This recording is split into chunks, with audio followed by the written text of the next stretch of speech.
Hello guys, मैं राजा sir आप लोग के समक्ष आया। आज का जो टॉपिक है काफ़ी इंपॉर्टेंट और काफ़ी महत्वपूर्ण है उन सभी बच्चों के लिए जो आईटीआई करने के बाद सीटीआई करते हैं या जिनके अंदर अनुदेशक बनने का सपना लेकर के संजोए रहते हैं। वे उनके लिए सबसे बड़ी खबर निकल कर के आई है डीजीटी की तरफ से।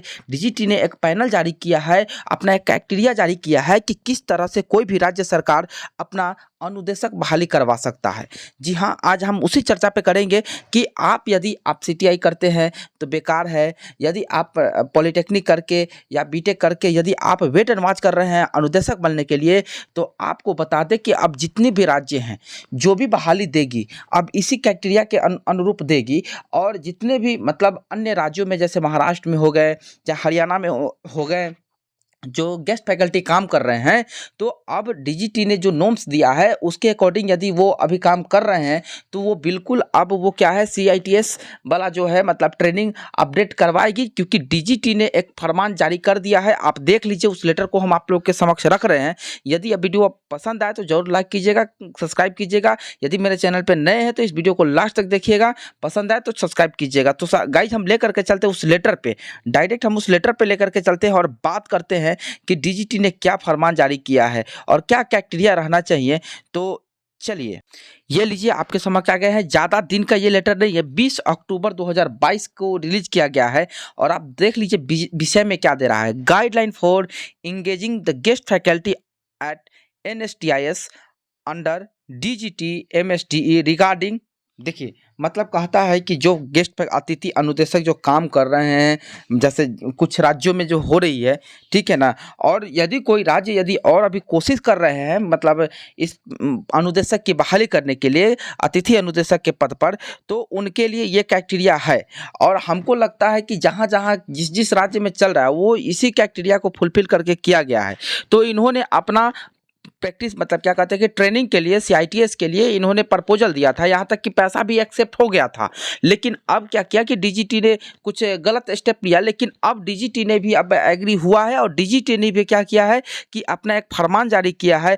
और अब इन जितने भी मतलब मेरे भाई लोग काम कर रहे हैं, अब उन लोगों को ट्रेनिंग मुफ्त में कराया जाएगा सीआईटीएस का। और जितने भी बच्चे जैसे मतलब अभी वेट एंड वॉच कर रहे हैं अनुदेशक के लिए, तो अब आप सुन लीजिए कि कोई भी अब परमानेंट अनुदेशक बहाली नहीं आने जा रही, क्योंकि अब उतना फंड में पैसे नहीं। जैसे आप यूपी को देख लीजिए, अब आउटसोर्सिंग कर दिया। आप झारखंड को देख लीजिए, आप महाराष्ट्र को देख लीजिए। लगभग राज्यों में क्या है कि यही नीति अपनाया जा रहा है, ठीक है ना। तो हो सकता है कि अब बचे हुए जितने भी राज्य हैं उन सभी राज्यों में इसी तरह का नीति अपनाया जाएगा। तो आप देख लीजिए क्या क्या क्राइटेरिया होना चाहिए।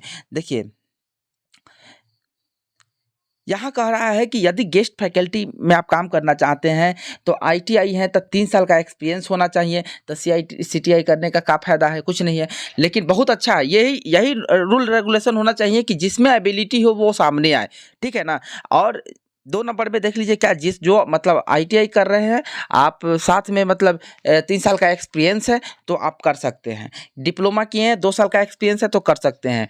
बीटेक किए हैं 1 साल का एक्सपीरियंस है तो आप कर सकते हैं, ठीक है ना, अप्लाई कर सकते हैं। और यहाँ पे क्या है कि जब भी बहाली देना है, ये एक गाइडलाइन दिया गया है कि जब भी आप गेस्ट फैकल्टी की बहाली दे तो आपको देना मतलब अतिथि अनुदेशक की बहाली दे तो आपको सबसे सर्वप्रथम करना क्या होगा कि पेपर में या किसी नोटिस बोर्ड पर या न्यूज़पेपर में, यहाँ देखिए ना, national newspaper and notice board and effort should be made to give wide and publicity to the notice, ठीक है ना। मतलब आपको पब्लिश करना पड़ेगा नोटिस को, पूरे चारों तरफ पे आपको दिखाना पड़ेगा कि हाँ ये बहाली दिए हैं, ताकि काफ़ी मेरिटोरियस बच्चे आ सके आपके पास, ठीक है ना।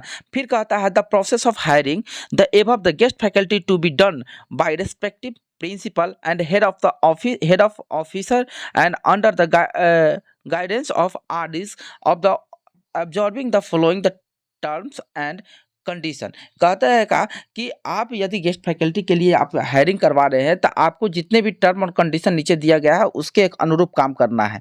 तो देख लीजिए यहाँ पे क्या कह रहा है, the selection of the guest faculty is to be done locally by the constituting a committee of minimum 3 members of which regional director as concerned the chair person at chairperson कहता है क्या कि आप यदि ये हायरिंग करवाते हैं तो सर्वप्रथम आपको क्या करना होगा, आप मतलब एक मतलब लोकल कमिटी गठन करना होगा 3 मेंबर का, जो मतलब आपका मतलब क्या कहा कि सेक्रेटरी लेवल का होना चाहिए, और वो तीनों आपको यहाँ पे अपडेट करेंगे और वेरिफिकेशन भी करेंगे, ठीक है ना। फिर यहाँ पे क्या कह रहा है कि selection criteria should be based on written या स्किल टेस्ट, मतलब कह रहा है कि सिलेक्शन प्रक्रिया जो होना चाहिए बेस्ड ऑन स्किल टेस्ट पे या रिटेन टेस्ट पे भी हो सकता है, कोई दिक्कत नहीं है, ठीक है ना। तो जैसे बहुत जगहों पे क्या है क्या कि इसी फैकल्टी मतलब इसी प्रक्रिया को अपडेट किया गया है, तो अब जितने भी भाई जो अनट्रेंड है और 3 साल 4 साल 5 साल से काम कर रहा है, उनके लिए खुशी का लहर है, और बहुत ही गुड न्यूज, बहुत ही अच्छा न्यूज़ है ये। अब उनको डीजीटी ने ही डायरेक्ट ऐसा नॉर्म्स दिया है, तो वो अब जितने भी लोग काम कर रहे हैं, तो अब उनको अब उनका CITS ऑलरेडी कंप्लीट होगा, क्योंकि अब उनको ट्रेनिंग करने के लिए प्रपोजल डीजीटी ने ही दे दिया है। अब डायरेक्ट उनको करना ही पड़ेगा, क्योंकि यही क्राइटेरिया को फुलफिल करके के अन्य राज्यों में भी बहाली की गई थी, ठीक है ना। तो अब उनको घबराना नहीं है, जिनके भी पैसे पे हैं, जिन्होंने फॉर्म अप्लाई कर चुके हैं, उनका कंप्लीट होगा अब ट्रेनिंग, ठीक है ना। वो दिन दूर नहीं है कि आप लोगों के पास नोटिस आ जाए और मेल आ जाए कि आप एग्जाम दे, ठीक है ना। तो अब चलते हैं आगे, नेक्स्ट देखते हैं। देखिए यहाँ पे क्या कह रहा है, the minimum educational qualification required for engagement of the guest faculty should be degree for CITS along with 1 year experience. देखिए यहाँ CITS के लिए तो कोई दिक्कत नहीं है, क्राफ्टमैन इंस्ट्रक्टर ट्रेनिंग होता है, लेकिन अब यहाँ पे देखिए क्या कहता है, 1 ईयर एक्सपीरियंस चलेगा, लेकिन किसके लिए, बीटेक वालों के लिए। फिर कहता है diploma with CITS along with 2 year experience, मतलब कहता है क्या कि यदि आप डिप्लोमा है, ठीक है ना, उसके साथ 2 साल का एक्सपीरियंस है तो चलेगा। अच्छा, ITI वालों के लिए 3 साल का experience as the prescribed in the latest circular for which the trade guest faculty is hired, ठीक है ना। मतलब इस 3 चीज़ के लिए मतलब अपडेट किया है। अब आपको क्या करना है कि इस क्राइटेरिया को फुलफिल कीजिए, और आप कहीं पे भी किसी राज्य से हैं तो आप अतिथि अनुदेशक पे ज्वाइन कीजिए इंस्ट्रक्टर में, और जहां 2 से 3 साल हुआ आपको CITS आपको आपका डीजीटी ही करा देगी। और उसके बाद, क्योंकि हम बता रहे हैं, हम आपको नीचे देखते जाइए ना क्या क्या दिया हुआ है, मतलब ज़्यादा कुछ नहीं है। आप मेरे मतलब टेलीग्राम में नहीं जुड़े, टेलीग्राम में जुड़ जाइएगा, ये लेटर को हम वहाँ पे हम डाल देंगे, ठीक है ना। ये सारा चीज़ दिया है क्राइटेरिया, और हम आपको लेकर के चलते डायरेक्ट दिखा देते हैं कि कितना सीट पे अपडेट कराया था। ये देखिए यहाँ पे देखिए CITS जो नेम स्कीम जो है, मतलब CITS कौन करा रही है, तो कलकत्ता वाला जो अभी सीट जो हावड़ा में है, ठीक है ना, वो बता रही है कि हाँ ये जितने भी लोग काम कर रहे हैं, ठीक है ना, तो वो यहाँ पे मतलब ट्रेनिंग कर सकते हैं, ठीक है ना। तो यहाँ पे ट्रेनिंग कर सकते हैं क्या, यदि आप इनकेस भविष्य में आपका बहाली नहीं आया आपके राज्य से, तो राज्य से जैसे आएगा तो आप बिल्कुल उसमें पार्टिसिपेट कीजिएगा, ठीक है ना। उस भ्रम में मत पड़िएगा कि अतिथि अनुदेशक है, ठीक है ना, आप बिल्कुल पार्टिसिपेट कीजिएगा। और यहाँ पे देख लीजिए सारा ट्रेड दिया है, फाउंड्री मैन हो गया, मशीनिस्ट हो गया, कारपेंटर हो गया, कंप्यूटर सॉफ्टवेयर एप्लीकेशन हो गया, draftman, civil draftman, mechanical, electrician, fitter, ठीक है ना, foundry, turner, mechanic, motor vehicle भी है, ठीक है ना, mechanic refrigeration and air conditioning है, ट्रेनिंग मेट्रोलॉजी है, इंजीनियरिंग ड्राइंग है, ठीक है ना। तो ये 20 अक्टूबर का निकल करके आया। कोपा है, और इलेक्ट्रीशियन, फिटर, वेल्डर, ये सारे चीज़ का दिया हुआ है, ठीक है। जयपुर है, वहाँ पटना के लिए भी देख लीजिए। फैशन डिजाइनर जी, देखिए फैशन डिजाइन का भी सीट है यहाँ पे, ठीक है ना। तो इतने लोग मतलब अभी कर सकते हैं, लेकिन कैपेसिटी उनका देख लीजिए कितना है, सीटिंग कैपेसिटी देख लीजिए इतना है, ठीक है ना। जैसे यहाँ पे देख लीजिए, यहाँ पे हम आपको दिखा दें कि इंजीनियरिंग ड्राइंग का 20 अपडेट किया है, मतलब ट्रेनिंग के लिए CITS के लिए, ठीक है ना। लेकिन यहाँ पे कितना है, 500 सीट है, ठीक है ना, सीट कैपेसिटी 500 है, ठीक है ना, CITS। तो ये इन्होंने कोलकाता अपडेट किया था, तो ये कहीं ना कहीं बहुत ही अच्छा न्यूज़ है इन लोगों के लिए। और यहाँ 3 महीना के लिए देखिए यहाँ पे strength of GA for NSTIS till for next 3 month 19 अक्टूबर 2022, ठीक है ना।